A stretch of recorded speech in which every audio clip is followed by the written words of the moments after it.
Good morning बच्चों। आज हम अपनी हिंदी पाठ्य पुस्तक बसंत 2 में पाठ 2 दादी माँ पढ़ेंगे। पाठ 2 दादी माँ। कमजोरी ही है अपनी, पर सच तो ये है कि जरा सी कठिनाई पड़ते बीसों गर्मी बरसात और बसंत देखने के बाद भी मेरा मन सदा नहीं तो प्राय अनमना सा हो जाता है। मेरे शुभचिंतक मित्र मुंह पर मुझे प्रसन्न करने के लिए आने वाली छुट्टियों की सूचना देते हैं और पीठ पीछे मुझे कमज़ोर और जरा सी प्रतिकूलता से घबराने वाला कहकर मेरा मजाक उड़ाते हैं। मैं सोचता हूँ, अच्छा अब कभी उन बातों को ना सोचूंगा। ठीक है, जाने दो, सोचने से होता ही क्या है। पर बरबस मेरी आँखों के सामने शरद की शीत किरणों के समान स्वच्छ शीतल किसी की धुंधली छाया नाच उठती है। मुझे लगता है जैसे क्वार के दिन आ गए हैं। मेरे गांव के चारों ओर पानी ही पानी हिलोरे ले रहा है। दूर के सिवान से बहकर आए कुछ मोथा और साई की अधगली घासें, घेऊ और वन प्याज की जड़ें तथा नाना प्रकार की बरसाती घासों के बीच सूरज की गर्मी में खोलते हुए पानी में सड़क पर विचित्र गंध छोड़ रहे हैं। रास्तों में कीचड़ सूख गया है और गांव के लड़के किनारों पर झाग भरे जलाशयों में धमाके से कूद रहे हैं। अपने अपने मौसम की अपनी अपनी बातें होती हैं। आषाढ़ में आम और जामुन ना मिले चिंता नहीं, अगहन में चिड़वाऊ और गुड़ ना मिले दुख नहीं, चैत के दिनों में लाई के साथ साथ की पट्टी ना मिले अफसोस नहीं, पर क्वार के दिनों में इस गंधपूर्ण झाग भरे जल में कूदना ना हो तो बड़ा बुरा मालूम होता है। मैं भीतर घुड़क रहा था। 2-1 दिन ही तो कूद सका था, नहा धोकर बीमार हो गया। हल्की बीमारी न जाने क्यों मुझे अच्छी लगती है। थोड़ा थोड़ा ज्वर हो, सर में साधारण दर्द और खाने के लिए दिन भर नींबू और साबु। लेकिन इस बार ऐसी चीज़ नहीं थी। ज्वर जो चढ़ा तो चढ़ता ही गया, रजाई पर रजाई, और उतरा रात 12 बजे के बाद। दिन में मैं चादर लपेटे सोया था। दादी माँ आई, शायद नहा कर आई थी उसी झाग वाले जल में। पतले दुबले सने शरीर पर सफ़ेद किनारीहीन धोती, सन से सफ़ेद बालों के सिरों पर संग टपक हुए जल की शीतलता। आते ही उन्होंने सर पेट छुए, आंचल की गांठ खोल किसी अदृश्य शक्तिशाली के चबूतरे की मिट्टी मुंह में डाली, माथे पर लगाई। दिन रात चारपाई के पास बैठी रहती, कभी पंखा झलती, कभी जलते हुए हाथ पैर कपड़े से सहलाती, सर पर दालचीनी का लेप करती और 20 बार छू छू कर ज्वर का अनुमान करती।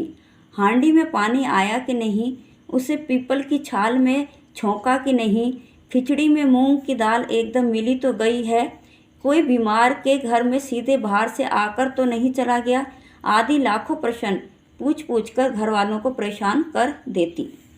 दादी माँ को गवाई गांव की 50 किस्म की दवाओं के नाम याद थे।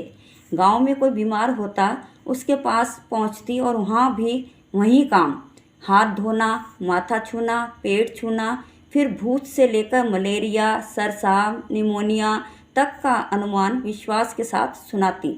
महामारी और विषुचिका के दिनों में रोज़ सवेरे उठकर स्नान के बाद लवंग और गुड़ मिश्रित जलधार, गुग्गल और धूप। सफाई कोई उनसे सीख ले। दवा में देरी होती, मिश्री या शहद खत्म हो जाता, चादर या गिलाफ नहीं बदले जाते तो वे जैसे पागल हो जाती।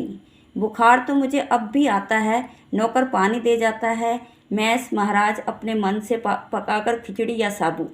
डॉक्टर साहब आकर नाड़ी देख जाते हैं और कुनैन मिक्सचर की शीशी की तिताई के डर से बुखार भाग भी जाता है, पर न जाने क्यों ऐसे बुखार को बुलाने का जी नहीं होता। किशन भैया की शादी ठीक हुई। दादी माँ के उत्साह और आनंद का क्या कहना। दिन भर गायब रहती, सारा घर जैसे उन्होंने सर पर उठा लिया हो। पड़ोसने आती, बहुत बुलाने पर दादी माँ आती। बहन बुरा न मानना, कार करोजन का घर ठहरा। एक काम अपने हाथ से ना करूं तो होने वाला नहीं। जानने को यूं सभी जानते थे कि दादी माँ कुछ करती नहीं, पर किसी काम में उनकी अनुपस्थिति वस्तुतः विलंब का कारण बन जाती। उन्हीं दिनों की बात है। एक दिन दोपहर को मैं घर लौटा। बाहरी निकसार में दादी माँ किसी पर बिगड़ रही थी। देखा पास के कोने में दुख की रामी की चाची खड़ी है। सो न होगा धन्नो, रुपए मैं सूद के आज दे दे, तेरी आँख में तो शर्म है नहीं। मांगने के समय कैसी आई थी, पैरों पर नाक रगड़ती फिरी, किसी ने एक पाई भी न दी। अब लगी है आजकल करने, फसल में दूंगी, फसल में दूंगी। अब क्या तेरी खातिर दूसरी फसल कटेगी? दूंगी मालकिन। रामी की चाची रोती हुई दोनों हाथों से आंचल पकड़े दादी माँ के पैरों की ओर झुकी। बिटिया की शादी है, आप ना दया करेंगी तो उस बेचारी का निस्तार कैसे होगा? हट हट, अभी नहा के आ रही हूँ। दादी माँ पीछे हट गई।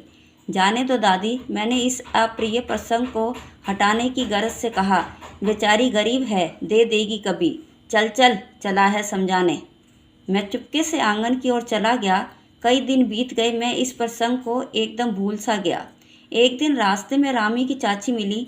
वह दादी को पूतो फलो दूधो नहाओ का आशीर्वाद दे रही थी। मैंने पूछा क्या बात है धन्नो चाची, तो उसने बेहल होकर कहा, ओरिन हो गई बेटा, भगवान भला करे हमारी मालकिन का। कल ही आई थी, पीछे का सभी रुपया छोड़ दिया, ऊपर से 10 रुपये का नोट देकर बोली, देखना धन्नो, जैसी तेरी बेटी वैसी मेरी। 10-5 के लिए हंसाई ना हो, देवता है बेटा देवता। उस रोज़ तो बहुत डांट रही थी। मैंने पूछा, वह तो बड़े लोगों का काम है बाबू, रुपया देकर डांटे भी ना तो लाभ क्या? मैं मन ही मन इस तर्क पर हंसता हुआ आगे बढ़ गया। किशन के विवाह के दिनों की बात है। विवाह के 4-5 रोज पहले से ही औरतें रात रात भर गीत गाती हैं। विवाह की रात को अभिनय भी होता है। ये प्राय एक ही कथा का हुआ करता है। उसमें विवाह से लेकर पुत्रोत्ति तक के सभी दृश्य दिखाए जाते हैं। सभी पाठ औरतें ही करती हैं। मैं बीमार होने के कारण बारात में न जा सका। मेरा भाई राघव दलान में सो रहा था। औरतों ने उस पर आपत्ति की। दादी माँ बिगड़ी, लड़के से क्या पर्दा, लड़के और ब्रह्मा का मन एक सा होता है। मुझे भी पास ही एक चारपाई पर चादर उड़ाकर दादी माँ ने चुपके से सुला दिया था। बड़ी हंसी आ रही थी। सोचा कहीं जोर से हंस दूं, भेद खुल जाए तो निकाल भार किया जाऊंगा। पर भाभी की बात पर हंसी रुक ना सकी और भांडा फोड़ हो गया। देबू की माँ ने चादर खींच ली। कहो दादी, ये कौन बच्चा सोया है, बेचारा रोता है, शायद दूध तो पिला दो। हाथापाई शुरू हुई। दादी माँ बिगड़ी, लड़के से क्यों लगती है? सुबह रास्ते में देबू की माँ मिली। कल वाला बच्चा भाभी। मैं वहाँ से जोर से भागा और दादी माँ के पास जाकर खड़ा हुआ। वस्तुतः किसी प्रकार का अपराध हो जाने पर जब हम दादी माँ की छाया में खड़े हो जाते, अभयदान मिल जाता। स्नेह और ममता की मूर्ति दादी माँ की एक एक बात आज कैसी कैसी मालूम होती है। परिस्थितियों का वात्य चक्र जीवन को सूखे पत्ते सा कैसा नाचता है, इसे दादी माँ खूब जानती थी। दादा की मृत्यु के बाद से ही वे बहुत उदास रहती। संसार उन्हें धोखे की टट्टी मालूम होता। दादा ने उन्हें स्वयं जो धोखा दिया, वे सदा उन्हें आगे भेजकर अपने पीछे जाने की झूठी बात कहा करते थे। दादा की मृत्यु के बाद कुकुरमुत्ते की तरह बढ़ने वाले मुंह में राम, बगल में छुरी वाले दोस्तों की शुभ चिंता ने स्थिति और भी डावाडोल कर दी। दादा के श्राद्ध में दादी माँ के मना करने पर भी पिताजी ने जो अतुल संपत्ति व्यय की, वह घर की तो थी नहीं। दादी माँ अक्सर उदास रहा करती। माह के दिन थे, कड़ाके का जाड़ा पड़ रहा था, पछुआ का सन्नाटा और पाले की शीत हड्डियों में घुसी पड़ती। शाम को मैंने देखा दादी माँ गीली धोती पहने कोने वाले घर में एक संदूक पर दिया जलाए हाथ जोड़कर बैठी हैं। उनकी स्नेह कतार आंखों में मैंने आंसू कभी नहीं देखे थे। मैं बहुत देर तक मन मारे उनके पास बैठा रहा। उन्होंने आंखें खोली।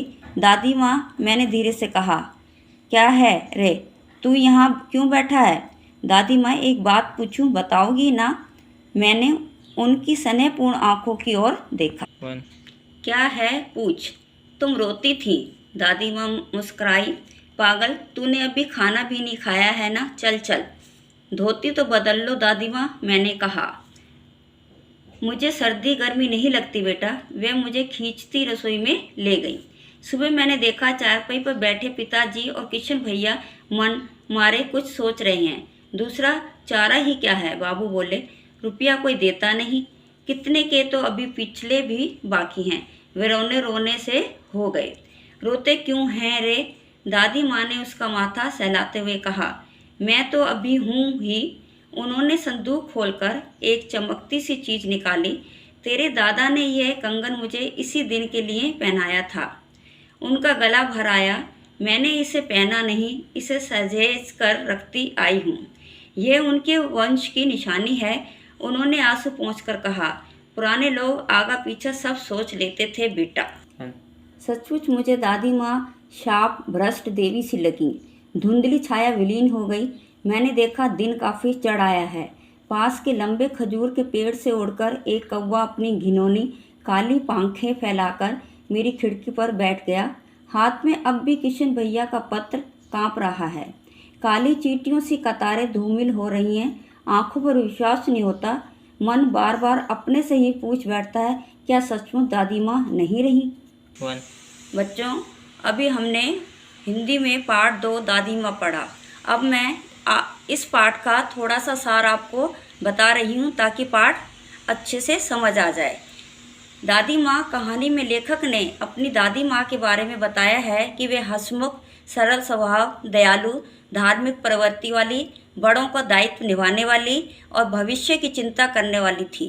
दादी माँ के स्वभाव में मुझे उनके द्वारा दूसरों की सहायता करना सबसे अच्छा लगता है।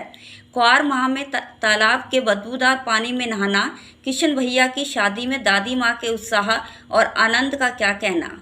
उन्होंने सारा घर सिर पर उठा लिया था।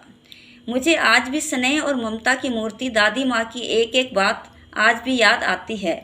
अंत में लेखक जो धुंधली छाया देख रहा था वह विलीन हो गई। उसका मन बार बार अपने से ही पूछ बैठता है, क्या सचमुच दादी माँ नहीं रही?